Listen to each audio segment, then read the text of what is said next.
ಬಹಳಷ್ಟು ಮಹಾತ್ಮರೆಲ್ಲ ಬಂದು ಹೋಗ್ತಾರ. ಬಹಳ ಪುಣ್ಯದ ಊರಿದು. ಒಂದೂರಿಗೆ ಹೊಳ್ಳಿ ಹೊಳ್ಳಿ ಹೊಳ್ಳಿ ಹೊಳ್ಳಿ ಪೊಲೀಸರು ಬರಾಕತ್ರು ಅಂತಂದ್ರ ಆ ಊರೊಳಗ ಜಗಳ ಬಹಳ ಅದಾವ ಅಂತ ತಿಳ್ಕೊಬೇಕಂತ. ಆ ಊರಿಗೆ ಮ್ಯಾಗಿಂದ ಮ್ಯಾಗ ಕೋರ್ಟ್ ಹಾಕೊಂಡು ಲಾಯರ್ಗಳು ಬರಾಕತ್ರು ಅಂತಂದ್ರ ಆ ಊರೊಳಗ ನ್ಯಾಯ ಬಹಳ ಅದಾವ ಅಂತ ತಿಳ್ಕೊಬೇಕಂತ.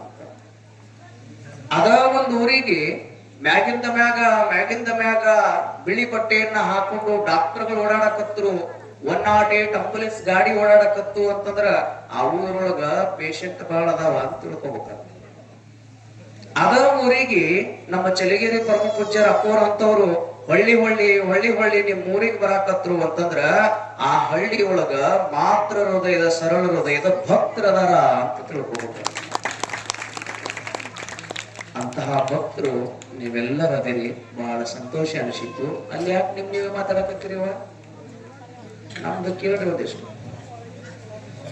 ನೀವು ಮಾತಾಡಕತ್ತೀರಿ, ಗದ್ಲ ಮಾಡಕತ್ತೀರಿ ಅಂದ್ರೆ ನಾವೇನ್ ಹೇಳಕತ್ತೀವಿ ಅನ್ನೋದು ಗೊತ್ತಾಗುದಿಲ್ಲ. ಒಂದೂರೊಳಗ ಹಿಂಗ ದೇವಸ್ಥಾನ ಉದ್ಘಾಟನಾ ಇತ್ತು, ಬಹಳ ಚಂದ ಉದ್ಘಾಟನಾ. ಅದು ದೇವಸ್ಥಾನ ಕಟ್ಟಿದ್ರು. ದೇವಸ್ಥಾನ ಕಟ್ಟಿದಾಗ ಆ ದೇವಸ್ಥಾನದ ಉದ್ಘಾಟನೆಕ್ಕ ಅಪ್ಪಗಳಂತವ್ರು 4-5 ಜನ ಸ್ವಾಮಿಗಳು ಬಂದಿದ್ರಂತ. ಅವರೆಲ್ಲರ ಆಶೀರ್ವಚನ ಇತ್ತು. ಅದರೊಳಗೆ ಏನ್ ಗ್ರಾಮ ಪಂಚಾಯತಿ ಅಧ್ಯಕ್ಷ ಇದ್ದಲ್ಲ, ಊರೊಳಗ ಸರ್ಪಂಚ್, ಅವನಿಗೆ ಹೇಳಿದ್ರಂತ, ನೀನು ಒಂದೆರಡು ಏನು ವೇದಿಕೆ ಮೇಲೆ ಒಂದೆರಡು ಮಾತಾಡು ಅಂತ ಹೇಳಿದ್ರು. ಅವ ಅಂದ, ನನಗ ಮಾತಾಡಕ್ ಬರುದಿಲ್ಲ, ನನ್ನ ಹಚ್ಚಕ್ ಹೋಗ್ಬೇಡ್ರಿ ಅಂತ ಹೇಳಿದ್ ನಾವು. ಆದ್ರೂ ಕೂಡ ಕೇಳಲಿಲ್ಲ ಎಲ್ಲ ಜನ. ಇಲ್ಲ, ನೀನು ಒಂದೆರಡು ಮಾತಾಡು ಅಂತ ನನ್ನ ವೇದಿಕೆ ಮ್ಯಾಲ ಕಳಿಸಿದ್ರು. ಅವನಿಗೆ ಏನ್ ಮಾತಾಡ್ಬೇಕಂತ ಗೊತ್ತಿಲ್ಲ. ಒಬ್ಬ ಬಂದ ಕಿವ್ಯಾಗ ಹೇಳ್ದ, ಇದೇನ್ ದೇವಸ್ಥಾನ ಕಟ್ಟ್ಯಾರಲ್ಲ, ಇದು ಬಹಳ ಚಲೋ ಆಗೈತಿ ದೇವಸ್ಥಾನ, ಇದಕ್ಕೇನ್ ಬೇಕು ಇನ್ನೂ ನಾನು ಸಹಾಯ ಮಾಡ್ತೀನಿ ಅಂದ. ಎಲ್ಲರೂ ಜೋರಾಗಿ ಚಪ್ಪಾಳೆಯನ್ನ ತಟ್ಟಿದ್ರು. ಶಾಣೆ ಮಂದಿ ನೀವೆಲ್ಲ ಅಲ್ಲಿ ಚಪ್ಪಾಳೆ ಹೊಡೆದಿದ್ದು ಹೇಳಾಕತ್ತೀನಿ. ಏನ್ ಮಾಡೋದು, ಹಿಂಗೆಲ್ಲರ ಪ್ರವಚನ ಕೇಳಕತ್ತಿದ್ರು. ಮೊಬೈಲ್ದೊಳಗೆ ವಿಡಿಯೋ ಬಂದಿತ್ತು. ಅಲ್ಲಿ ಹಿಂದಕ್ಕೆ ಏನ್ ನಮ್ ಕಂಪನಿ ಇರ್ತಾವಲ್ಲ, ಒಂದು 4-5 ನಮ್ಮ ವಯಸ್ಸಿನ ಹುಡುಗರು, ಅವ ಯಾವ ಒಬ್ಬ ಇನ್ನೇನು ಬಾಯಾಗ ತಂಬಾಕು ಹಾಕೋಬೇಕಂತ ಹಿಂಗ್ ಬಡಿಯಾಕತ್ತಿದ್ದ. ಇವ್ರ ಮುಂದಿನವರೆಲ್ಲ ಚಪ್ಪಾಳೆ ಹೊಡ್ಯಾಕತ್ತಿದ್ದ. ಎಲ್ಲದಕ್ಕೂ ಚಪ್ಪಾಳೆ. ಅವನಿಗೆ ಬಂದ ಕಿವಿಯೊಳಗೆ ಹೇಳಿದಾಗ ಮಾತಾಡಿದ, ಇದೇನು ಕಟ್ಟಿರಲ್ಲ ದೇವಸ್ಥಾನ ಬಹಳ ಚಲೋ ಆಗೈತಿ ಅಂತ ಚಪ್ಪಾಳೆ ತಟ್ಟಿದ್ರು. ನಮ್ಮೂರಿನ ಸರ್ಪಂಚ್ ಬಹಳ ಚಂದ ಮಾತಾಡ್ತಾನ ಅಂತ ತಿಳಿದ್ರೆ ಎಲ್ಲಾರು. 2-3 ದಿವಸ ಕಳೀತು. 2-3 ದಿವಸ ಕಳೆದ ಮ್ಯಾಲ ಪಕ್ಕದ ಊರೊಳಗ ಒಂದು ಸರ್ಕಾರಿ ಆಸ್ಪತ್ರೆ ಉದ್ಘಾಟನೆ ಇತ್ತಂತ. ಮೊನ್ನೆ ಏನು ಗಳೂರಿಗೆ ಒಳಗ ಬಹಳ ಚಂದ ಮಾತಾಡನೆಲ್ಲ ಸರ್ಪಂಚ, ಅವನನ್ನ ಭಾಷಣಕ್ಕೆ ಕರೀರಿ ಅಂತ ಹೇಳಿದ್ರು. ಆಗ್ಲಿ ಅಂತ ಭಾಷಣಕ್ಕೆ ಬಂದ ಅಲ್ಲಿ ಏನ್ ಮಾತಾಡ್ದ ಅದು ಬಂದ, ಇದೇನು ಸರ್ಕಾರಿ ಆಸ್ಪತ್ರೆ ಕಟ್ಟಿರಿ, ಇದು ಬಹಳ ಚಲೋ ಆಗೈತಿ. ಇಂತ ಸರ್ಕಾರಿ ಆಸ್ಪತ್ರೆ ಪ್ರತಿಯೊಂದು ಹಳ್ಳಿಗೆ ಆಗ್ಬೇಕು, ಅದಕ್ಕೇನು ಬೇಕು ಸಹಾಯ ನಾ ಮಾಡ್ತೀನಿ ಅಂದ. ಎಲ್ಲರೂ ಚಪ್ಪಾಳೆ ತಟ್ಟಿದ್ರು. 4-5 ದಿವಸ ಹೋಯ್ತೇವ ಮುಂದ. ಸುತ್ತಳ್ಳಿಗೆಲ್ಲ ಪ್ರಚಾರ ಆಯ್ತು. ಏನ್ ಸರ್ಪಂಚ್ ಚಂದ ಮಾತಾಡೋರು. ಅದ ಊರೊಳಗ ಒಂದು 4-5 ದಿವಸ ಕಳಿತ್ ನೋಡ್ರಿ, ಒಬ್ಬ ವಯಸ್ಸಾಗಿರ್ತಕ್ಕಂತ ಅಜ್ಜಿ ತೀರ್ಕೊಂತು. ವಯಸ್ಸಾದ ಅಜ್ಜಿ ಇರ್ತಾವಲ್ಲ, 80 ವರ್ಷದ ಅಜ್ಜಿ ಸತ್ತಿದ್ರು. ಆ ಅಜ್ಜಿಗೆ ಶ್ರದ್ಧಾಂಜಲಿ ಸಲ್ಲಿಸ್ಬೇಕಂತೇಳಿ ತಿಳ್ಕೊಂಡು ಎಲ್ಲ ವೇದಿಕೆ ಮ್ಯಾಲ ಕುಂತಿದ್ರು ಪರಮ ಪೂಜ್ಯರು, ಗಣ್ಯ ಮಾನ್ಯರು. ಅದ್ರೊಳಗ ಒಬ್ಬ ಬಂದಂದ, ಏನ್ ಗ್ರಾಮ ಪಂಚಾಯತಿ ಮೊನ್ನೆ ಸರ್ಪಂಚ ಮಾತಾಡರಲ್ಲ, ಅವ್ರಿಗೆ ಒಂದೆರಡು ಮಾತಾಡಕ್ ಕೊಡ್ರಿ, ಬಹಳ ಚಂದ ಮಾತಾಡ್ತಾರ, ಅವ್ರಿಗೆ ಮಾತಾಡಕ್ ಕೊಡ್ರಿ ಅಂತ ಹೇಳಿದ್ರು. ಇವ ಅದೊಂದ ಪಾರ್ಟ್ ಮಾಡಿದ್ದ. ವೇದಿಕೆ ಮ್ಯಾಲ ಬಂದ, ಕೈಯಾಗ ಮೈಕ್ ತಗೊಂಡ, ಇದೇನ್ ಅಜ್ಜಿ ತೀರ್ಕೊಂಡಾಳ, ಅಜ್ಜಿ ಏನ್ ಸತ್ತಾಳಲ್ಲ, ಇದು ಬಹಳ ಚಲೋ ಆಗೈತಿ ಅಂದ. ಇದು ಬಹಳ ಚಲೋ ಆಗೈತಿ ಅಂತ ಇಷ್ಟಕ್ಕ ಬಿಡ್ಬೇಕಿಲ್ರಿ. ಮುಂದೇನಾಗ್ಬೇಕು ಗೊತ್ತೇನ್ರಿ, ಏನ್ ಈ ಅಜ್ಜಿ ತೀರ್ಕೊಂಡಾಳಲ್ಲ, ಎಷ್ಟು ವಯಸ್ಸಿರತಕ್ಕಂತ ಅಜ್ಜಿಗಳು ಸುತ್ತಮುತ್ತ ಹಳ್ಳಿಯೊಳಗೆ ಏನದಾರಲ್ಲ, ಅವ್ರೆಲ್ಲರೂ ಸಾಯಿಲಿ, ಅದಕ್ಕೇನು ಬೇಕು ಸಹಾಯನ ಮಾಡ್ತೀನಿ ಅಂತ. ಅವ ಕೆಳಗ್ ನಿಂತಿರ್ತಕ್ಕಂಥ ನಮ್ಮಂತ ಒಬ್ಬ ಕಂಪನಿ ಒಂದ ಮೊದಲು ಇವನ್ನ ಮಾಡಿನ ಅಜ್ಜಿನ ಮಾಡ್ಕೊಡೋಣಂತ. ಅವತ್ತೇನು ಊರ್ ಬಿಟ್ಟ ಸರ್ಪಂಚ್ ಇನ್ನೂ ಊರಿಗೆ ಬಂದಿಲ್ಲ. ಮಾತಾಡೋದಂದ್ರ ಹಂಗ ಆಗ್ತದ.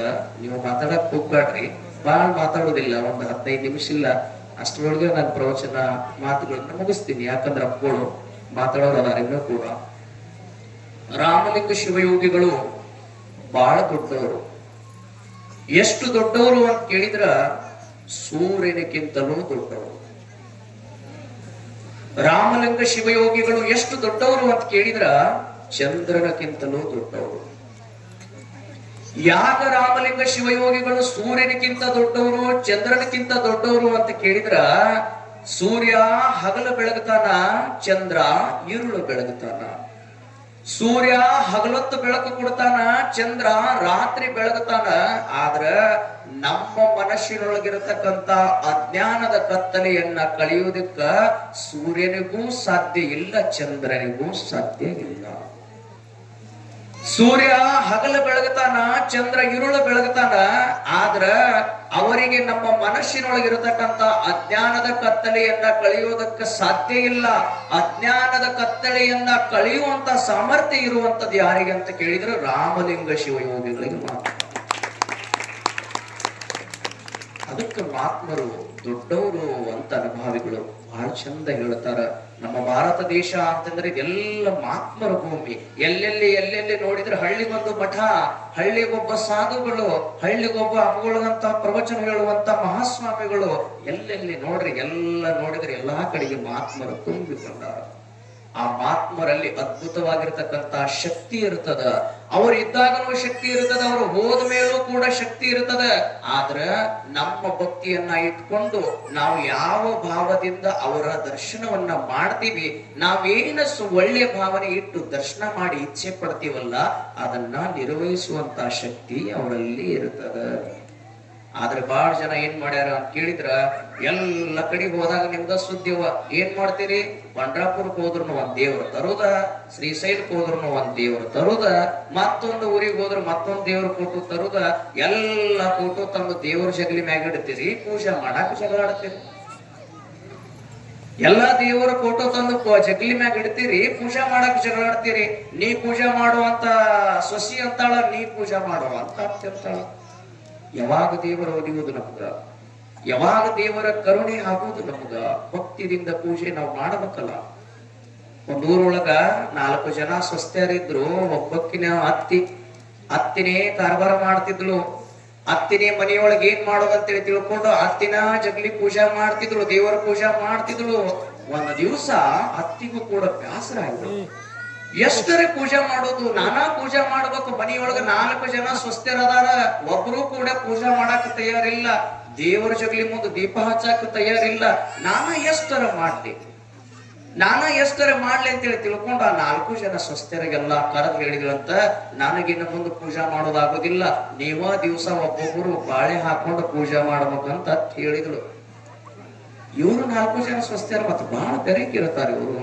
ಇವ್ರೇನಂದ್ರು, ಹಂಗಿಲ್ರಿ ಅತ್ತಿ, 4 ಜನ ಅಷ್ಟೊಂದ್ ಯಾಕ್ರಿ, ನಿಮ್ಮನ್ನ ಬಿಟ್ಟು ಹೆಂಗ್ ಮಾಡೋದ್ರಿ, ಏನ್ ಮಾಡೋಣ ಅಂತ ಕೇಳಿದ್ರ, 5 ಚೀಟಿ ಮಾಡೋಣ್ರಿ, 5 ಚೀಟಿ ಒಳಗ 5 ಮಂದಿ ಹೆಸರು ಬರೆಯೋಣ್ರಿ, ಚೀಟಿ ಮ್ಯಾಲ ಹಾರ್ಸುನು, ಯಾರ್ದ ಹೆಸರು ಬರ್ತದ ಅವ್ರ ಪೂಜೆ ಮಾಡೋದು. ಒಂದೊಂದ್ ಸಣ್ಣ ಸೊಸಿ ಬಹಳ ಶಾಣೆ ಇರ್ತಾರ.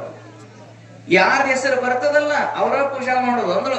ಆಗ್ಲಿ ಅಂತ ಹತ್ತಿ ಒಪ್ಕೊಂಡ್ರಂತ 5 ಚೀಟಿ ಹಿಂಗ ಮ್ಯಾಲ ಹಾರಿಸಿದ್ರು. ಕೆಳಗ ಬಿತ್ತು, ಒಂದು ಚೀಟಿ ನೋಡ್ತಾರ, ಚೀಟಿ ಒಳಗ ಅತ್ತಿ ಹೆಸರು ಬರ್ದಿತ್ತು. ಹಿಂಗ ನೋಡಿದ್ರು ಸಣ್ಣ ಸೊಸಿ. ನೋಡಿ ಅತ್ತಿಗೆ ಅನ್ನಕತ್ತಳು ಅಂತ, ನೋಡು ರಾಮಲಿಂಗ ಮುತ್ಯ ಅತ್ತಿ ಮ್ಯಾಗ ಎಟ್ಟು ಕಾಸಿದ ನೋಡ್ ಅನ್ನಕತ್ತಳು.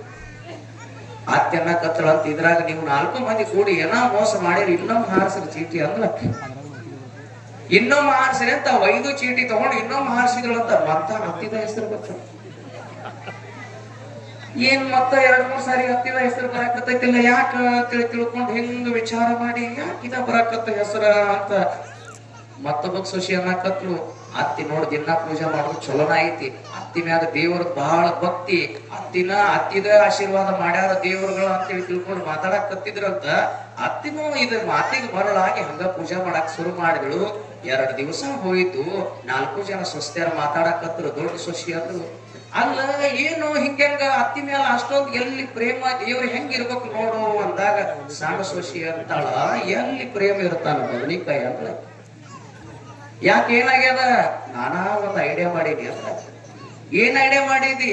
5 ಚೀಟಿ ಮ್ಯಾಲ ಹಾರಿಸಿದ್ರ ಯಾರ ಹೆಸರು ಬರ್ತದ ಅದ್ರ ಅವ್ರು ಪೂಜಾ ಮಾಡೋದು ಅಂತೇಳಿ ಏನ್ ನಿರ್ಣಯ ಮಾಡಿವಲ್ಲ, 5 ಚೀಟಿಯಾಗ ಅತ್ತಿ ಹೆಸರು ಬರ್ತೀನಂದ್ರ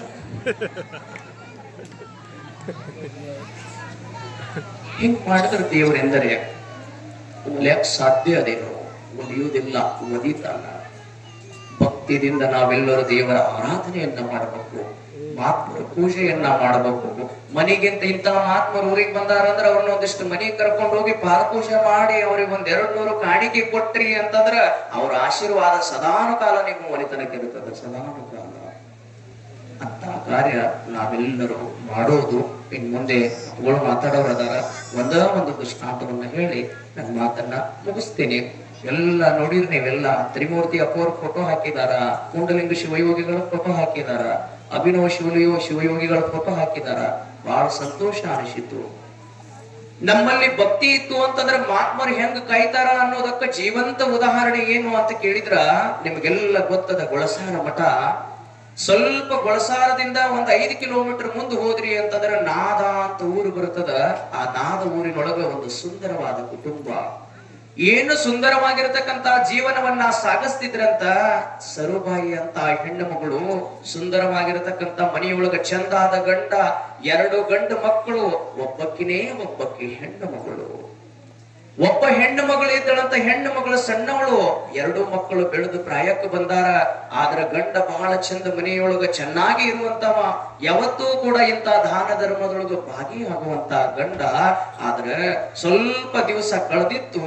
ಏನ ಗಂಡಿದ್ದಲ್ಲ ರಂಗುಬಾಯಿ ಗಂಡ ಅಕಸ್ಮಿತಾಗಿ ಏನೋ ಅನಾರೋಗ್ಯ ಆಯಿತಂತ. ಆತ ತೀರಿ ಹೋಗಿಬಿಟ್ಟ, ಪ್ರಾಣ ಬಿಟ್ಟ. ಮುಂದೆ 2 ಮಕ್ಕಳಿದ್ವಲ್ಲ, ಆ 2 ಗಂಡು ಮಕ್ಕಳು, ಸಣ್ಣದೇನು ಒಂದು ಮಗು ಇತ್ತಲ್ಲ, ಹೆಣ್ಣು ಹುಡುಗಿ. ಆ ಹೆಣ್ಣು ಹುಡುಗಿಯನ್ನ ನೋಡಿಕೊಂಡು ಜೀವನವನ್ನ ಸಾಗಿಸ್ತಿದ್ಳು ಆ ರಂಗುಬಾಯಿ. ಸ್ವಲ್ಪ ದಿವಸ ಕಳೀತು. ಇದ್ದ ಗಂಡ ಹೋದ್ರು ಹೋಗೋಲ್, ಯಾಕ ಈ ಮಕ್ಕಳರೇ ಅದಾರ, ಇನ್ನು ಈ ಮಕ್ಕಳಿಗೆ ನೋಡಿ ಜೀವನ ಮಾಡ್ಬೇಕಂತೇಳಿ ತಿಳ್ಕೊಂಡು ಅಲ್ಲಿ ಇಲ್ಲಿ ಕನ್ಯಾ ತೆಗೆದು ಎಲ್ಲರೇ ಮದುವೆ ಮಾಡ್ಬೇಕು 2 ಗಂಡ ಮಕ್ಕಳದ ಅಂತೇಳಿ ತಿಳ್ಕೊಂಡು ವಿಚಾರ ಮಾಡ್ತಿದ್ಳು. ಎಲ್ಲ ಊರವರಿಗೆಲ್ಲ ಕೇಳ್ತಿದ್ಳಂತ. ಆದ್ರ ದುರ್ದೈವ ಎಂತದಿರ್ಬೇಕು ನೋಡ್ರಿವ. ಸ್ವಲ್ಪ ದಿವಸ ಕಳೀತು. ಇನ್ನೇನ್ ಎಲ್ಲರೇ ಕನ್ಯಾ ತೆಗೆದು ಮದುವೆ ಮಾಡ್ಬೇಕು ಅನ್ನೋದ್ರೊಳಗ 2 ಗಂಡು ಮಕ್ಕಳು ಕೂಡ ಸತ್ತು ಹೋದ್ರು. 2 ಗಂಡು ಮಕ್ಕಳು ಸತ್ತು ಹೋಗ್ತಾವ. ಕಣ್ಣಾಗ ನೀರು ತೆಗಿತಾಳ. ಯಾಕರೆ ಬದುಕ್ಬೇಕು? ಇದ್ದ ಒಬ್ಬ ಗಂಡ ತೀರಿ ಹೋದ. 2 ಮಕ್ಕಳಿಗೆ ಮದುವೆ ಮಾಡ್ಬೇಕಂತಂದ್ರ ಇನ್ನೇನ್ ಮಾಡೋದು? ಇವರು ಕೂಡ ಸತ್ತು ಹೋದ್ರು. ಏನಾರೇ ಮಾಡ್ಲಿ ಜೀವನದೊಳಗ ಅಂತೇಳಿ ತಿಳ್ಕೊಂಡು ನೊಂದು ಬೆಂದು ಕಣ್ಣಾಗಿನ ನೀರ ಹಾಕ್ತಾಳ. ಆದ್ರ ಮತ್ತೇನು ಮನಸ್ಸಿನೊಳಗ ಧೈರ್ಯ ಬರ್ತದಂದ್ರ, ಇದ್ದ ಒಬ್ಬ ಸಣ್ಣ ಹೆಣ್ಣು ಮಗಳದಾರಲ್ಲ, ಆ ಹೆಣ್ಣು ಮಗಳಿಗರೆ ನೋಡು ಬದುಕಬೇಕಂತ ಬದುಕಿದ್ರು. ಸ್ವಲ್ಪ ವರ್ಷ ಕಳಿತು. ಬೆಳೆದು ದೊಡ್ಡವಳಾಗಿ ಪ್ರಾಯಕ್ಕೆ ಬಂದಳು ಆ ಸರುಬಾಯಿ. ಬೆಳೆದು ದೊಡ್ಡವಳಾಗಿ ಪ್ರಾಯಕ್ಕೆ ಬಂದಾಗ ಇನ್ನೇನು ಪರದೇಶಿ ಹೆಣ್ಣು ಮಗಳ ಐತಿ ಅಂತೇಳಿ ತಿಳ್ಕೊಂಡು, ತಂದೆ ಇಲ್ಲ ಅಂತ ಸ್ವತಃ ತಾಯಿನೇ ಊರೊಳಗಿರುವಂತ ಎಲ್ಲ ಅವರಿವರ ಸಹಾಯ ತಗೊಂಡು ಆ ಹೆಣ್ಣು ಮಗಳಿಗೆ ಏನ್ ಮಾಡ್ತಾಳ ಅಂತ ಕೇಳಿದ್ರ, ಇಲ್ಲೇ ದೇವರ ಹಿಪ್ಪರಗಿ ತಾಲೂಕಿನ ಜಾಲ್ವಾದ ಅನ್ನುವಂತ ಊರು ಬರ್ತದ. ಆ ಊರಿಗೆ ಒಯ್ದು ಮದುವೆಯನ್ನ ಮಾಡಿ ಕೊಡ್ತಾಳ. ಮದುವೆಯನ್ನ ಮಾಡಿ ಕೊಡ್ತಾಳ. ಸ್ವಲ್ಪ ದಿವಸ ಕಳಿತಂತ ಆ ಸರುಬಾಯಿ ಮನೆಯೊಳಗ ನಡ್ಯಾಕ್ ಹೋಗಿದ್ಳು. ಏನೋ 6 ತಿಂಗಳ ನಡೆದಿರ್ತಕ್ಕಂತ ಹೆಣ್ಣು ಮಗಳು. ಆ ಏನು ಗಂಡನಲ್ಲಿ ಏನೋ ಒಂದಿಷ್ಟು ಸಂಶಯ ಬತ್ತು ಗೊತ್ತಿಲ್ಲ, ಹೆಂಡತಿಯಲ್ಲಿ ಏನ್ ಅನುಮಾನ ಬತ್ತು ಗೊತ್ತಿಲ್ಲ. ಆ ಏನ್ ಮಾಡಿದ್ರ ಅಂತ ಕೇಳಿದ್ರ, 6 ತಿಂಗಳ ನಡೆದಿರ್ತಕ್ಕಂತ ಸರುಬಾಯಿ, ಈ ಹೆಣ್ಣು ಮಗಳು ನಮಗ ಬ್ಯಾಡ, ಈ ಹೆಣ್ಣು ಮಗಳನ್ನ ನೀವು ತವರ ಮನೆಯೊಳಗ ಇಟ್ಕೋರಿ ಅಂತೇಳಿ ತಿಳ್ಕೊಂಡು ಆ ಸರುಬಾಯಿಯನ್ನ ತವರ ಮನೆಗೆ ಕಳಿಸಿದ್ರಂತ. ತವ್ರ ಮನೆಗೆ ಬರ್ತಾಳ. ತಾಯಿ ಕಣ್ಣಾಗ ನೀರ್ ಹಾಕಾಕತ್ಳು. ಸಂಸಾರ ಎಲ್ಲಾ ಹರಿದು ಹೋಗ್ಯದ. ಸಂಸಾರ ಎಲ್ಲ ಯಾರಿಗಾಗಿ ಬದುಕಬೇಕು? ಇನ್ನೇನರ ಜೀವನದೊಳಗ ಸಾಧನೆ ಮಾಡಬೇಕು. ಇದ್ದ ಮಗಳನ್ನ ಮದುವೆ ಮಾಡಿ ಕೊಟ್ಟು ಆ ಮಗಳ ಬದುಕರೆ ಸಂತೋಷದಿಂದ ಕಾಣಬೇಕಂದ್ರ ಇದೇನ ಆಯ್ತಂತೇಳಿ ತಿಳ್ಕೊಂಡು ಹಂಗ ದುಃಖದೊಳಗಿದ್ಳು. ಸ್ವಲ್ಪ ದಿವಸ ಕಳೀತು. ಇನ್ನೇನು ಸ್ವಲ್ಪ ದಿವಸ ಕಳೆದಾಗ ಆ ಏನು ಆ ಸರುಬಾಯಿ ಇದ್ದಳಲ್ಲ, ಗರ್ಭಿಣಿ ಆಗಿದ್ದಳಂತ. ಸ್ವಲ್ಪ ದಿವಸ ಕಳೆದಾಗ ಇದ್ದಕ್ಕಿದ್ದಂಗ ಸರುಬಾಯಿಗೆ ಹೊಟ್ಟೆ ಬೇನೆ ಶುರುವಾಗ್ತದ. ರಾತ್ರಿ ವೇಳೆದೊಳಗ ಆಸ್ಪತ್ರೆಗೆ ಕರೆದುಕೊಂಡು ಹೋಗ್ತಾರ. ಆಸ್ಪತ್ರೆಗೆ ಕರೆದುಕೊಂಡು ಹೋದಾಗ ರಾತ್ರಿ 12 ಗಂಟೆಕ ಆ ಸರುಬಾಯಿ ಸುಂದರವಾಗಿರತಕ್ಕಂತ ಒಂದು ಗಂಡು ಮಗುವಿಗೆ ಜನ್ಮ ಕೊಡ್ತಾಳ. ಗಂಡು ಮಗುವಿಗೆ ಜನ್ಮವನ್ನ ಕೊಡ್ತಾಳ. ಗಂಡು ಮಗುವಿಗೆ ಜನ್ಮ ಕೊಟ್ಟ ಕೂಡಲೇ ಎಲ್ಲಿಲ್ಲದಂತ ತಾಯಿ ರಂಗೂಬಾಯಿಗೆ ಆನಂದ, ಸರುಬಾಯಿಗೂ ಕೂಡ ಆನಂದ ಆಗಿತ್ತು. ಏನಾರ ಗಂಡು ಮಗ ಹುಟ್ಟಿತ್ತಲ್ಲ, ಗಂಡು ಮಗುವಿಂದರೆ ಸಂಸಾರ ಹಿಂಗಿತ್ತು ಅಂತೇಳಿ ತಿಳ್ಕೊಂಡು ಸುಂದರವಾಗಿ ಸಂತೋಷದಿಂದ ಇದ್ರಂತ. ಸ್ವಲ್ಪ ದಿವಸ ಕಳೀತು. ಬರೀ ಆ ಜನ್ಮ ತಾಳಿರ್ತಕ್ಕಂತ ಮಗು ಏನು ಜನ್ಮ ತಾಳಿದ್ದಲ್ಲ, 4-5 ದಿವಸ ಕಳೀತು. ಇದ್ದಕ್ಕಿದ್ದಂಗನ ಆ ಸ್ವರೂಪ ಏನು ಜನ್ಮ ಕೊಟ್ಟಿರಲ್ಲ ಖುಷಿಗೆ, ತಾಯಿಗೆ ಏನಾಯಿತು ಅಂತ ಕೇಳಿದ್ರ ಅನಾರೋಗ್ಯದಿಂದ ಬರಲಾಕತ್ತು. ಏನಾಯ್ತು ಅಂತೇಳಿ ತಿಳ್ಕೊಂಡು ಚಿಂತೆಯೊಳಗೆ ಇದ್ದಾಗ ಒಂದಿಷ್ಟು ಮೈಗೆ ಇದ್ದಕ್ಕಿದ್ದಂಗ ಹುಷಾರ ತಪ್ಪಿಡತಂತ. ಇನ್ನೇನು ನಾ ಸತ್ ಹೋಗ್ತೀನಿ ಅನ್ನೋ ಒಂದು ಸ್ವರೂಪಾಯಿಗೆ ಪಾಸ್ ಆಗಾಕತ್ತು. ಆ ತಾಯಿಗೆ ಇನ್ನೂ ಹಾಸ್ಪಿಟಲ್ದೊಳಗ ಇರ್ತಾರ, ಆಸ್ಪತ್ರೆಯೊಳಗ. ಆ ತಾಯಿ ರಂಗೂಬಾಯಿ ಕರಿತಾಳ ಸ್ವರೂಪಾಯಿ, ಯವ್ವ ಇಲ್ಲಿ ಬಾ ಅಂತ ಕರೆದ್ಲು. ಇಲ್ಲಿ ಬಾ, ಇದು ತಗೋ, ಈ ಕೂಸದಲ್ಲ, ಈ ಕೂಸಿಗೆ ನೀನೇ ಜೋಪಾನ ಮಾಡು. ನನಗೆ ಯಾಕೋ ಲೋಕದ ವೈದ್ಯ ಕರ್ಯಾಕತ್ತಾನ, ನಾಗಿನ್ನೀ ಲೋಕವನ್ನ ಬಿಟ್ಟು ಹೋಗು ಪ್ರಸಂಗ ಬಂದದ ಸನಿ ಅಂತ ಹೇಳ್ತಾಳ. ಅವಾಗ ಕಣ್ಣಾಗಿನ ನೀರು ತೆಗಿತಾಳ. ಆ ಒಂದು ತಾಯಿ ಹೇಳ್ತಾಳೆ, ಹುಚ್ಚಿ ಹಂಗ್ಯಾಕ ಅನ್ನಕತ್ತಿದಿ, ಹಂಗನ್ನಾಕ್ ಹೋಗ್ಬೇಡ, ಏನು ಆಗೋದಿಲ್ಲ, ಎಲ್ಲ ದೇವರ ಕಾಯ್ತಾನ. ಇಲ್ಲೇವ ಇಲ್ಲ, ಆ ಲೋಕದ ವೈದ್ಯ ಕರ್ಯಾಕತ್ತಾನ ಅಂದ ಮ್ಯಾಗ ಈ ಕೆಳಗಿರುವಂತಹ ವೈದ್ಯರು ಏನ್ ಮಾಡ್ತಾರ? ಏನು ಮಾಡಾಕತ್ತಿ ಮಾರಿಲ್ಲ. ಜೀವನದೊಳಗ ಎಂಥ ಒಂದು ಪ್ರಸಂಗ ಬಂತು ಅಂತೇಳಿ ತಿಳ್ಕೊಂಡು ಕಣ್ಣಾಗಿನ ನೀರನ್ನ ಹಾಕ್ತಾಳ. ಹಾಕಿ ರಕ್ತ ಕಣ್ಣೀರ ಕೂಸಿ ನಿತ್ತಲ್ಲ, ಆ ಕೂಸಿನನ್ನ ತಗೊಂಡು ಆ ಸ್ವರೂಪ ಏನ್ ಮಾಡ್ತಾಳ ಅಂತ ಕೇಳಿದ್ರೆ ತನ್ನ ತಾಯಿಯ ಉಡಿಯೊಳಗ ನೀಡ್ತಾಳ, ಪ್ರಾಣ ಬಿಡ್ತಾಳ. ಜಾನಪದ ಕವಿಗಳು ಎಷ್ಟು ಚಂದ ಬರೀತಾರ, ಹಕ್ಕಿ ಗೂಡು ಬಿಟ್ಟ ಮೇಲೆ ಗೂಡಿಗೆ ಬೆಲೆ ಇದೆ. ಸುಂದರವಾದ ಯಾವಾಗ ರಕ್ತ ಗಣ್ಣಿರ ಕೂಸಿನನ್ನ ತಗೊಂಡು ತಾಯಿ ಉಡಿಯೊಳಗ ಹಾಕ್ತಾಳಲ್ಲ, ಆ ತಾಯಿಗೆ ಏನಾಯ್ತು ಅಂತ ಕೇಳಿದ್ರೆ ಮುಗಲ ಹರಿದು ಮೈ ಮ್ಯಾಲ ಬಿದ್ದಂಗಾಯಿತು. ದೇವಸ್ಥಾನಕ್ಕೆ ಹೋಗಿ ದೇವರಿಗೆ ದರ್ಶನ ಮಾಡಿ ಬರ್ಬೇಕು ಅನ್ನೋದ್ರೊಳಗ ದೇವಸ್ಥಾನನ ಕಡಿದು ಮೈ ಮ್ಯಾಲ ಬಿದ್ದಂಗಾಯ್ತಂತ ದಂಗ ಬಡದು ನಿಂತು ಬಿಡ್ತಾಳ ಸ್ವರೂಪಾಯಿ. ಮತ್ತೆ ಸೊನೆ ಕಣ್ಣಾಗಿನ ನೀರು ಎಂಥ ವಿಚಿತ್ರ. ನನ್ನದೇನು ನಿನ್ನದೇನು ಯಾರದೇನು ಜಗದಲ್ಲಿ, ಪ್ರೀತಿ ಪ್ರೇಮ ಒಂದೇ ಸ್ಥಿರವು, ನೀತಿಯಿಂದ ಬಾಳುವೆ.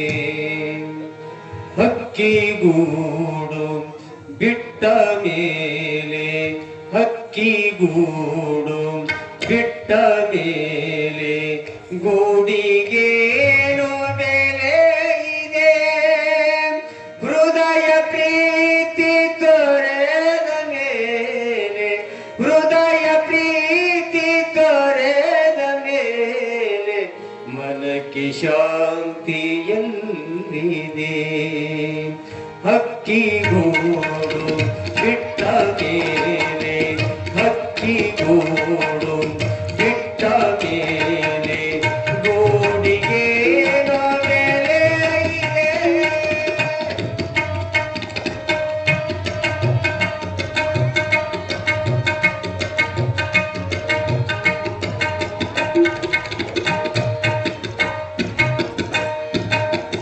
ನನ್ನದೇನು ನಿನ್ನದೇನು, ನನ್ನದೇನು ನಿನ್ನದೇನು ಯಾರದೇನು ಜಗದಲ್ಲಿ, ಪ್ರೀತಿ ಪ್ರೇಮ ಒಂದೇ ಸ್ಥಿರವು, ಪ್ರೀತಿ ಪ್ರೇಮ ಒಂದೇ ಸ್ಥಿರವು, ನೀತಿಯಿಂದ ಬಾಳುವೆ, ನೀತಿಯಿಂದ ಬಾಳುವೆ.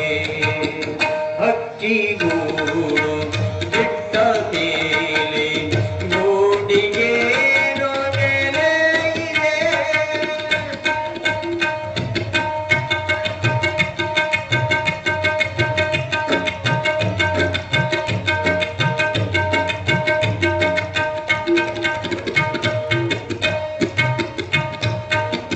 ನವ ವಸಂತ ಕಳೆದ ಮೇಲೆ, ನವ ವಸಂತ ಕಳೆದ ಮೇಲೆ ಕೂಗುವುದೇನು ಕೋಗಿಲೆ, ನೀರು ಬತ್ತಿ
ಅಂತ ನಾನಾ ಬಡ್ದಾಡಕತ್ತಿದ್ದೆ. ಅವ್ರು ಯಾವತ್ತೂ ನಮ್ಮ ಜೊತೆಗೆ ಪ್ರವಚನದೊಳಗ ಸಂಗೀತ ಅವರೇ ಇರ್ತಾರ್ರಿ. ಅದಕ್ಕ ಒಂದಿಷ್ಟು ಸತಿ ಮ್ಯಾಗ ಕಂಡಿದ್ರು. ಅವುಗಳಲ್ಲಿ ಕ್ಷಮಾ ಕೇಳ್ತೀವಿ. ಏನ್ ಹೇಳಕತ್ತಿದ್ದೇವ್ರಿ? ಮರ್ತಾನ್ರಿ. ಆ ಕಡೆ ನೋಡಕತ್ತೀರಿ, ಅವ್ರು ಹೋಗೋರು ಹೋಗ್ಲಿ ನೋಡ್ರಿ.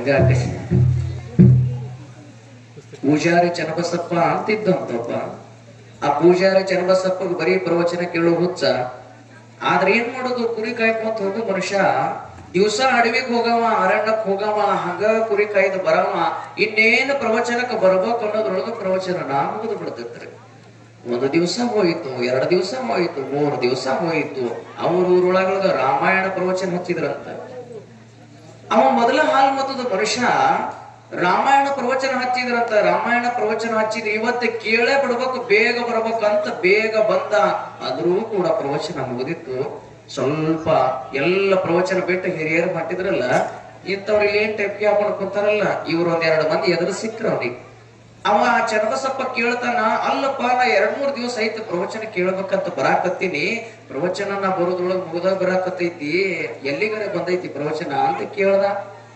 ಅವ ಏನ್ ಹಿರಿಯರಿದ್ರಲ್ಲ ಅವ್ರು ಹೇಳಿದ್ರಂತ, ಎಲ್ಲಿಗೆ ಬಂದೈತಿ ಪ್ರವಚನ ಅನ್ನಕ್ ಏನದ, ರಾವಣ ಬಂದ ಸೀತಾನ ಒಯ್ದು ಬಿಟ್ಟಲ್ಲ. ಇವ ಪೂಜಾರಿ ಅಂದ, ಇಟ್ಟು ಮಂದಿ ಎದಿರಿ, ಇಟ್ಟು ಲೈಟ್ ಹಚ್ಚಿ ಕೊಟ್ಟಾರ, ಇಟ್ಟು ಮೈಕ್ ಹಚ್ಚಿ ಕೊಟ್ಟಾರ, ಹ್ಯಾಂಗ್ ಒಯ್ಕೊಟ್ರಿ ಅಂದ. ಯಾಕೆ ಒಯ್ಕೊಟ್ರಿ? ಏನ್ ಹೇಳ್ಬೇಕಪ್ಪ, ನಮ್ಗ್ ಗೊತ್ತಿಲ್ಲ ಮರಯ್ಯ. ಪ್ರವಚನ ಹೇಳಕತ್ತಾರಲ್ಲ ಅಪ್ಪಗಳು, ಅವ್ರಾಗ ಹೋಗಿ ಕೇಳ ಅಂದ್ರ. ಅಪ್ಪಗಳ ಹತ್ರ ಬಂದ್ ಕೇಳ್ದಂತ, ಏನಾಯ್ತು ಪ್ರವಚನ, ಎಲ್ಲಿಗೆ ಬಂತು? ರಾವಣ ಬಂದು ಸೀತಾನ ಒಯ್ದು ಬಿಟ್ಟಲ್ಲ. ದಿವಸಕ್ಕೆ 2,000 ರೂಪಾಯಿ ತಗೋತೀರಿ ಪ್ರವಚನ ಹೇಳಕ್, ಹೆಂಗ್ ಒಯ್ಕೊಟ್ರಿ ಹೇಳ್ರಿ ಅಂದ. ಎಕಡೆ ಹೋದ, ಈ ಕಡೆ ಹೋದ ನೋಡ ಅಂತ ಪ್ರವಚನ ಹೇಳೋ ಅಪ್ಪಗಳು ಕೈ ಮಾಡಿ ಬಿಟ್ರು. ಇವ ಆ ಕಡೆಗೆ ಹೊಂಟ. ಯಾರು? ಚನ್ನಬಸಪ್ಪ. ಮೊದಲ ಮುದ್ದ ಭಕ್ತಿ ಚನ್ನಬಸಪ್ಪ. ಹಂಗ ಹೊಂಟ ಹೊಂಟ ಹೊಂಟ ಒಂದ್ ಅಡವಿ ಅರಣ್ಯದೊಳಗ ತಿರ್ಗಾಡ್ಕೊಂತ ಹೊಂಟ. ಮ್ಯಾಲ ಇರ್ತಕ್ಕಂತ ಪರಮಾತ್ಮ ಪಾರ್ವತಿ ಅವನ ಭಕ್ತಿ ನೋಡಿ ನಗಾಕತ್ರಂತ. ಎಂತ ಪೂಜಾರಿ ಚನ್ನಬಸಪ್ಪ, ಬರೀ ಪ್ರವಚನದೊಳಗ ಒಂದ ಕತಿ ಕೇಳಿದಕ್ಕ ಹಿಂಗ್ ಹುಡ್ಕ್ಯಾಡಕ್ ಬರಾಕತ್ತಾನಲ್ರಿ, ಅವನಿಗೆ ದರ್ಶನ ಕೊಡ್ರಿ ಅಂತ ಪಾರ್ವತಿ ಪರಮಾತ್ಮನಿಗೆ ಹೇಳಿದ್ರಂತ. ಹೆಂಗ ದರ್ಶನ ಕೊಡುದು, ಹೆಂಗ ಅನ್ನಕ್ ಏನದ, ನಾ ಸೀತಾ ಆಗ್ತೀನಿ, ನೀವು ರಾವಣ ಆಗ್ರಿ ಅಂತ ಹೇಳಿದ್ಳು ಪಾರ್ವತಿ. ಆಯ್ತು ಅಂತ ಪರಮಾತ್ಮ ರಾವಣ ಆದ. ಇವ ಏನು ಪಾರ್ವತಿ ಇದ್ರಲ್ಲ ಸೀತಾ ಆದಳು. ಹಿಂಗ ತಗೊಂಡು ಹೊಂಟಾಗ ಅವನು ಮುಂದ ತಂದು ನಿಲ್ಸಿದ್ರ ನೋಡ್ರಿ. ಇವ ಏನಿತ್ತಲ್ಲ ಚನ್ನಬಸಪ್ಪ ಹಿಂಗ ನೋಡ್ದ, ನಮ್ಮವನ್ ಯಾಕ ತಗೊಂಡು ಹೊಂಟಿದ್, ಇಳಿಸು ಮೊದಲು ಕೆಳಗ. ಬರೀ ಪ್ರವಚನದೊಳಗೆ ಕೇಳಿದ ಕತೆ ಇದು. ನಮ್ಮವ್ಗ ಯಾಕೆ ತಗೊಂಡ್ ಹೊಂಟಿದ್, ಇಳಿಸು ಮೊದಲು ಕೆಳಗ ಅಂದ. ಇಳಿಸದಾಗ ಇನ್ನೇನ್ ಮಾಡ್ಬೇಕ್ರಿ ಮತ್ತಂತಾನ ಪೂಜಾರಿ ಚನ್ನಬಸಪ್ಪ. ನಮ್ಮವ್ಗ ತಗೊಂಡ್ ಹೊಂಟಿದಿ, ನಾವ್ ಊರ ಇರ್ಲಕ್ಕಾಗಿ ನಮ್ಮವ್ಗ ತಗೊಂಡ್ ಹೊಂಟಿದಿ. ನಮ್ಮವ್ಗ ಒಯ್ಯಾಕೆ ನಿನಗೆ ಹೆಂಗ್ ಪರ್ಮಿಷನ್ ಕೊಟ್ರು, ಯಾರು ಕೊಟ್ರು, ಹೆಂಗ್ ತಗೊಂಡ್ ಹೊಂಟಿನಿ, ಬೀಳು ತಪ್ಪಾಗ್ಯದಂತ ನಮ್ಮವ್ನ ಕಾಲಿಗೆ ಅಂದ. ಪಾರ್ವತಿ ಕಾಲಿಗೆ ಪರಮಾತ್ಮ ಹೆಸರು ಬಿದ್ದಾಗ ಪರಮಾತ್ಮ ಅಂತಾನ, ಇವ ಏನ್ ಪೂಜಾರಿ ಚನ್ನಬಸಪ್ಪ ಬಿಡುದಿಲ್ಲ ಅಂತೇಳಿ ತಿಳ್ಕೊಂಡು ಪೂಜಾರಿ ಚನ್ನಬಸಪ್ಪಗೆ ಏನ್ ಮಾಡ್ತಾನ ಅಂತ ಕೇಳಿದ್ರೆ, ಪರಮಾತ್ಮ ಪಾರ್ವತಿ ಸಾಕ್ಷಾತ್ ತನ್ನ ಪರಮಾತ್ಮ ಪಾರ್ವತಿಯ ಅವತಾರವನ್ನ ರೂಪವನ್ನ ತೊಟ್ಟು ನಿಜ ರೂಪವನ್ನ ತೋರಿಸಿ, ನಿನ್ನಂತ ಹಾಲು ಮತದ ಭಕ್ತ ಜಗತ್ತಿನೊಳಗಿಲ್ಲಪ್ಪ, ನೀ ದೊಡ್ಡ ಭಕ್ತ ಅಂತ ಪೂಜಾರಿ ಚನ್ನಬಸಪ್ಪಗೆ ಆಶೀರ್ವಾದ ಮಾಡಿದ್ರು. ಮುಗ್ಧ ಜನ ನೀವೆಲ್ಲ ಬಹಳ ಸುಂದರ, ನೋಡಿದ್ರೆ ಬಹಳ ಸಂತೋಷ ಅನಿಸ್ತದ. ಯಾವಾಗ ಆ ಏನು ಕೂಸನ್ನ ಉಡಿಯೊಳಗ ಹಾಕಿ ಸರುಬಾಯಿ ತೀರ್ಕೊಂಡಳಲ್ಲ, ಆ ಸರುಬಾಯಿನ ತಗೊಂಡು ಬರ್ತಾರ, ಮಣ್ಣು ಮಾಡ್ತಾರ. ಸಣ್ಣ ಕೂಸಿತ್ತಲ್ಲ, ಸಣ್ಣ ಕೂಸು ಇನ್ನೇನ್ ಮಾಡ್ಬೇಕು, ತಾಯಿ ಏನು ಒಂದಿಷ್ಟು ಆ ಏನು ರಂಗುಬಾಯಿ ಇದ್ರಲ್ಲ, ರಂಗುಬಾಯಿ ಬಡಿಲಿನೊಳಗ ಬೆಳಿಬೇಕಾ ಒಂದಿಷ್ಟು ಕೂಸು. ಅವ್ವ ಇದ್ರ ಹೆಂಗಾರ ಬದುಕಾಕ ಬರ್ತದ, ತಾಯಿ ಇದ್ದಂಗ ಯಾರಿಂದನೂ ಕೂಡ ಆ ಮಗುವಿಗೆ ರಕ್ಷಣೆ ಮಾಡಾಕ ಸಾಧ್ಯ ಇಲ್ಲ. ಒಂದು ಶ್ರುತಿ ಹೇಳ್ತದ, ಏನಂತ, ತಂದೆ ಸತ್ತು ತಾಯಿ ಇರ್ಬೇಕಂತ, ಆದ್ರ ತಾಯಿ ಏನಾದ್ರೂ ಸತ್ತು ತಂದಿ ಇದ್ದಾದ್ರ ಮಗು ಪರದೇಶ ಆಗ್ತದಂತ. ಹಂಗ ಆ ತಾಯಿನೇ ತೀರಿ ಹೋದಳು. ಏನು ಮಾಡ್ಬೇಕಂತೇಳಿ ತಿಳ್ಕೊಂಡು ಒಂದೇ ಸಮನೆ ಒದ್ದಾಡಕತ್ತಳಂತ ಆ ರಂಗುಬಾಯಿ. ಹಂಗ ಆ ಕೂಸ ಮಲಗಾಕ ತಯಾರಿಲ್ಲ, ರಾತ್ರಿ ಹಾಲು ಕುಡಿಯಾಕ ತಯಾರಿಲ್ಲ. ಏನ್ ಮಾಡ್ಬೇಕಂತೇಳಿ ತಿಳ್ಕೊಂಡು ಬರೀ ರಾತ್ರಿ ಅಳೋದು, ಹಗಲು ಅಳೋದು, ಬರೀ ಅಳೋದು ಮಾಡಾಕತ್ತ ಕೂಸ. ಮಗ್ಗಲ ಮನೆಯೊಳಗಿರತಕ್ಕಂತ ಒಬ್ಬಕ್ಕೆ ಅಜ್ಜಿ ಹೇಳ್ತಾಳ, ಯಾಕ ರಂಗುಬಾಯಿ ಅಷ್ಟ್ಯಾಕ ಅಳ್ಳಾಕತ್ತದ ಕೂಸ, ಯಾಕ ಮಲ್ಕೊಂಡಿಲ್ಲೇನು ರಾತ್ರಿ ಅಂದಾಗ, ಇಲ್ಲೇವಾ ಏನು ತಾಯಿ ಇಲ್ಲ ಅಲ್ಲ, ನನಗ್ ಹೆಂಗ ಜೋಪಾನ ಮಾಡಾಕ ಬರ್ತದ, ನಾರೇ ವಯಸ್ಸಾದ ಮುದುಕಿದೇನಿ, 60 ವಯಸ್ಸಾಗ್ಯವ, ಅದಕ್ಕೆ ಹೆಂಗರೆ ಸಾಕಬೇಕು, ಅದಕ್ಕ ಅಳ್ಳಾಕತ್ತದ ಅಂದಾಗ ಆ ಅಜ್ಜಿ ಒಂದ್ ಚಲೋ ಮಾತು ಹೇಳ್ತಾಳ, ಕೇಳ್ಬೇಕು ನೀವೆಲ್ಲ. ಯಾಕಷ್ಟೊಂದು ವಿಚಾರ ಮಾಡಾಕತ್ತಿದಿ, ಇಲ್ಲೇ ಸ್ವಲ್ಪ 5 ಕಿಲೋಮೀಟರ್ ಹೋದ್ರ ಸಾಕು ಗೊಳಸಾರ ಮಠ ಅದ. 5 ಕಿಲೋಮೀಟರ್ ಹೋದ್ರ ಸಾಕು ಸುಂದರವಾದ ಗೊಳಸಾರ ಮಠ ಅದ. ಆ ಮಠದೊಳಗ ತ್ರಿಮೂರ್ತಿ ಅಪ್ಪವ್ರಂತ ತ್ರಿಕಾಲ ಜ್ಞಾನಿ ಮಹಾತ್ಮರದಾರ. ಅವ್ರ ಹತ್ರ ಹೋಗು, ಅವರ ಪಾದಕ್ಕೆ ನಮಸ್ಕಾರ ಮಾಡಿಸ, ಖುಷಿಗೆ ಎಲ್ಲ ಚಲೋ ಆಗತ್ತದ ಅಂತ ಹೇಳಿದ್ರ. ಆಯ್ತು, ನನಗಿದು ತಲೆಗ ಹೊಳಿಲಿಲ್ಲ ಅಂತೇಳಿ ತಿಳ್ಕೊಂಡು ಬೆಳಿಗ್ಗೆ ಎದ್ದು ಜಳಕ ಮಾಡಿ ಮಡಿ ಬಟ್ಟೆ ತೊಟ್ಕೊಂಡು ಆ ಕೂಸಿನ ತಗೊಂಡು ಓಡೋಡಿ ಗೊಳಸಾರ ಮಠಕ್ಕೆ ಬರತಕ್ಕ ರಂಗುಬಾಯಿ. ತ್ರಿಮೂರ್ತಿ ಅಪ್ಪವ್ರು ಹಿಂಗ ಕುಂತಿದ್ರು, ಕುಂತಾಗ ಹೋಗಿ ಆ ಹೆಣ್ಣ ಮಗಳು ದರ್ಶನ ಮಾಡ್ತಾಳ. ದರ್ಶನ ಮಾಡಿ, ಅಪ್ಪವ್ರ ಇದೇನು ಕೂಸದಲ್ಲ, ತಾಯಿ ಸತ್ತು ಹೋಗ್ಯಾಳ, ನನ್ನ ನುಡಿಯೊಳಗ ನೀಡಿ ಈ ಕೂಸಿಗೆ ಹೆಂಗ ಸೋಪಾನ ಮಾಡಿದ್ರಿ ಪೂರ, ರಾತ್ರಿ ಹಗಲ ಬರೀ ತಾಯಿನನ್ನ ನೆನೆಸಿ ಹೇಳಾಕತ್ತದ, ಏನಾರ ನೀವ ಆಶೀರ್ವಾದ ಮಾಡ್ರಿ ಅಂದಾಗ ಅಪ್ಪೋರ್ ಹೇಳಿದ್ರಂತ, ಇದು ತಗೋ, ಇದೇನ ಪ್ರಸಾದ ಐತೆಲ್ಲ ಇದು ಸಿದ್ರಾಯನ ಪ್ರಸಾದದ, ಈ ಪ್ರಸಾದ ತಗೋ, ರಾತ್ರಿ ಕೂಸ ಅಳ್ಳಾಕತ್ತು ಅಂತಂದ್ರ ಈ ಪ್ರಸಾದ ತಗೊಂಡು ಅಂಗಾರ ತಗೊಂಡು ಕೂಸಿನ ಹಣಿಗೆ ಹಚ್ಚು, ಒಂದ್ ವೇಳೆಕ ಅಂದ್ರೂ ಕೂಡ ಗಪ್ಪಾಗಿ ಮಲ್ಕೊಳ್ಳಿಲ್ಲ ಕೂಸ, ಸಮಾಧಾನ ಆಗ್ಲಿಲ್ಲ ಅಂತಂದ್ರ ನಿನ್ನ ಎದಿಗೆ ಹಚ್ಚಿ ಹಾಲು ಕುಡಿಸು ಅಂತ ಹೇಳಿದ್ರ. ರಂಗುಬಾಯಿ ಅಂತಾಳ, ಅಪ್ಪೋರ ನನಗ ಸುಮ್ ಇಲ್ಲೇ ಪ್ರಾಣ ಹೊಡೆದು ಬಿಡ್ರಿ, ಯಾಕ ನನಗ ಪರೀಕ್ಷೆ ಮಾಡಾಕತ್ತೀರಿ, ಪರಮಾತ್ಮನೂ ಪರೀಕ್ಷೆ ಮಾಡ್ಯಾನ, ಇದ್ದ ಒಂದು ಸುಂದರವಾಗಿರತಕ್ಕಂತ ಗಂಡ ತೀರಿ ಹೋದ, ಮಕ್ಕಳದಾರ, ಮಕ್ಕಳನ್ನ ನೋಡಿ ಜೀವನ ಮಾಡ್ಬೇಕಂದ್ರೆ 2 ಮಕ್ಕಳು ತೀರಿ ಹೋಗ್ಯಾವ, ಒಂದು ಹೆಣ್ಣ ಮಗಳ ಜೀವನ ನೋಡಿ ನಾ ಬದುಕಬೇಕಂದ್ರ ಈಗ ಮಗಳು ತೀರಿ ಹೋಗ್ಯಾಳ, ಇದ್ದ ಒಂದು ಕೂಸದ, ನನಗ 60 ವಯಸ್ಸಾಗ್ಯವ್ರಿ ಅಪ್ಪವ್ರ, ನನಗೆಲ್ಲಿ ನನ್ನ ಎದೆಯೊಳಗ ಹಾಲು ಬರ್ಬೇಕ್ರಿ ಅಪ್ಪವ್ರ, ಹಾಲು ಕುಡಿಸ್ರಿ ಅಂತೇಳಿ ತಿಳ್ಕೊಂಡು ನೀವ್ ಹೇಳ್ತೀರಿ, ನನಗೆ ಎಲ್ಲಿ ಹಾಲು ಬರ್ಬೇಕ್ರಿ, ನಾ ಮುದುಕಿ ಆಗಕತ್ತೀನಿ, ಇನ್ನೊಂದು ಕಾಲ ಕುಣಿಯೊಳಗದ, ಒಂದು ಕಾಲ ಹೊರಗದ, ಇಂಥ ಸಮಯದೊಳಗ ಹಾಲು ಎಲ್ಲಿ ಬರ್ಬೇಕ್ರಿ ಅಪ್ಪವ್ರ ಅಂದಾಗ ತ್ರಿಮೂರ್ತಿ ಅಪ್ಪವ್ರು ಹೇಳ್ತಾರ, ರಂಗುಬಾಯಿ ವಾದ ಮಾಡಬೇಡ, ನಾ ಎಷ್ಟ್ ಹೇಳ್ತೀನಿ ಅಷ್ಟು ಕೇಳು ಅಂತ ಹೇಳಿದ್ರಂತ.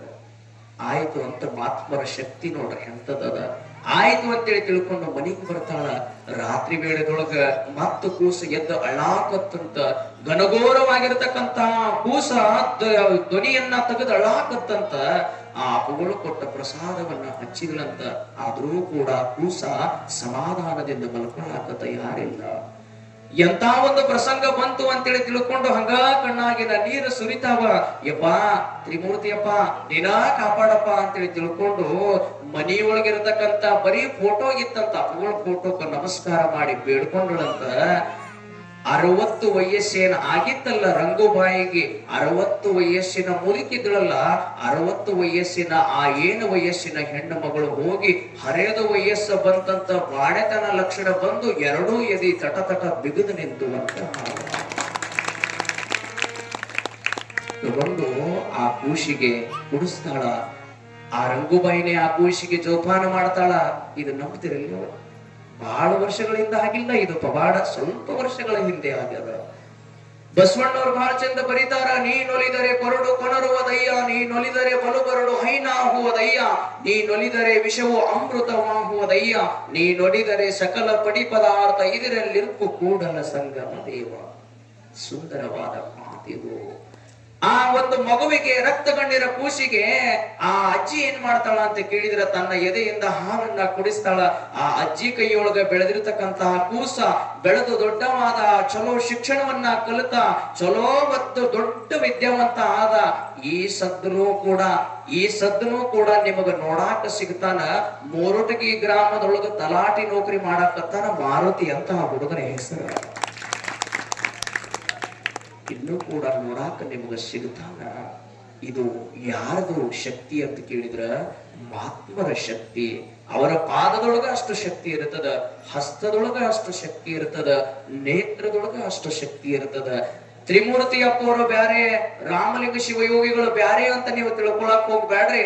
ಬರೀ ದೇಹದಿಂದ ಬೇರೆ ಇರ್ಬೋದು, ಆದ್ರ ತ್ರಿಮೂರ್ತಿ ಅಪ್ಪವರು ಬೇರೆ ಅಲ್ಲ, ರಾಮಲಿಂಗ ಶಿವಯೋಗಿಗಳು ಬೇರೆ ಅಲ್ಲ ಅನ್ನುವಂತ ಮಾತನ್ನ ನಾವೆಲ್ಲರೂ ಅರ್ಥೈಸಿಕೊಂಡು ಅಂತಹ ರಾಮಲಿಂಗ ಶಿವಯೋಗಿಗಳ ಪುಣ್ಯ ಸ್ಮರಣೆ ಅಂತಹ ಮಹಾತ್ಮರು ನಿಮ್ಮ ಊರೊಳಗೆ ಹಾಕಿ ಹೋಗಿದಾರ.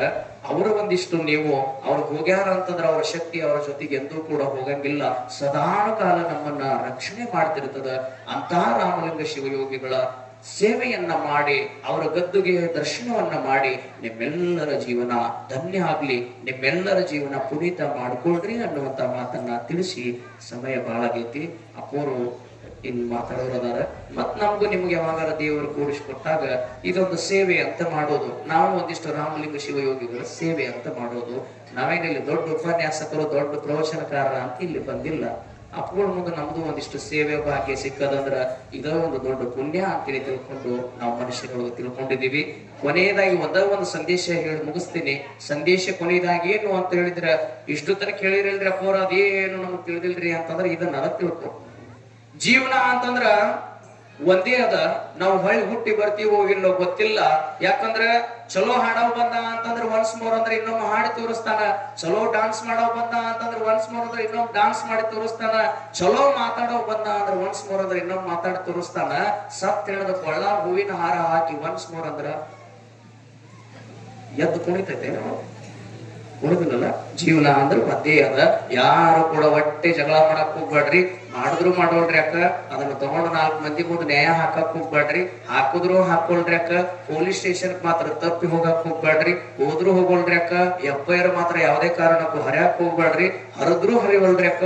ಕೋರ್ಟ್ ಮೆಟ್ಟಿಲ್ ಮಾತ್ರ ಹೊಟ್ಟೆ ಹಾಕಕ್ ಹೋಗ್ಬೇಡ್ರಿ. ಆ ಕಡೆ ಜಮೀನಿಲ್ಲ ಈ ಕಡೆ ಜಮೀನಿಲ್ಲ, ನಡುವ ಸಣ್ಣ ಮುಖ ಮಾಡಿ ಜೀವನ ಮಾಡ್ಬೇಡ್ರಿ ಅನ್ನುವಂತ ಮಾತನ್ನ ಸಂದೇಶವನ್ನ ತಿಳಿಸಿ ನನ್ನ ಮಾತುಗಳನ್ನ ಇಲ್ಲಿವರೆಗೆ ಮಾತನಾಡಿದ ಮಾತು ನೀವು ಹಂಗ ಚಪ್ಪಾಳೆ ಅದ್ರ ಮುಗಿಸ್ರಿ ಅನ್ನಕತ್ತಾರ. ನಾವು ಮುಗಿಸ್ತೀವಿ ತಗೋರೆ. ಇನ್ ಮುಂದೆ ಪರಮ ಪೂಜ್ಯರು ನಿಮ್ಮನ್ನೆಲ್ಲ ಕುರಿತು ನಮಗೂ ಕೂಡ ಮಾರ್ಗದರ್ಶಕರು, ನಮ್ಮ ನೆರೆಹಳ್ಳಿ ಗ್ರಾಮದ ಪರಮ ಪೂಜ್ಯರು ಬಹಳ ಆತ್ಮೀಯರು, ನಮಗೆಲ್ಲ ಗುರು ಸ್ವರೂಪಿಗಳು. ಅವರು ಈಗ ನಿಮ್ಮನ್ನೆಲ್ಲ ಉದ್ದೇಶಿಸಿ ನಮಗೂ ಉದ್ದೇಶಿಸಿ ಮಾತನಾಡೋರದಾರ. ತಾವೆಲ್ಲರೂ ಶಾಂತ ರೀತಿಯಿಂದ ಕುಳಿತು ಅಪೂರ್ವ ಪ್ರವಚನವನ್ನ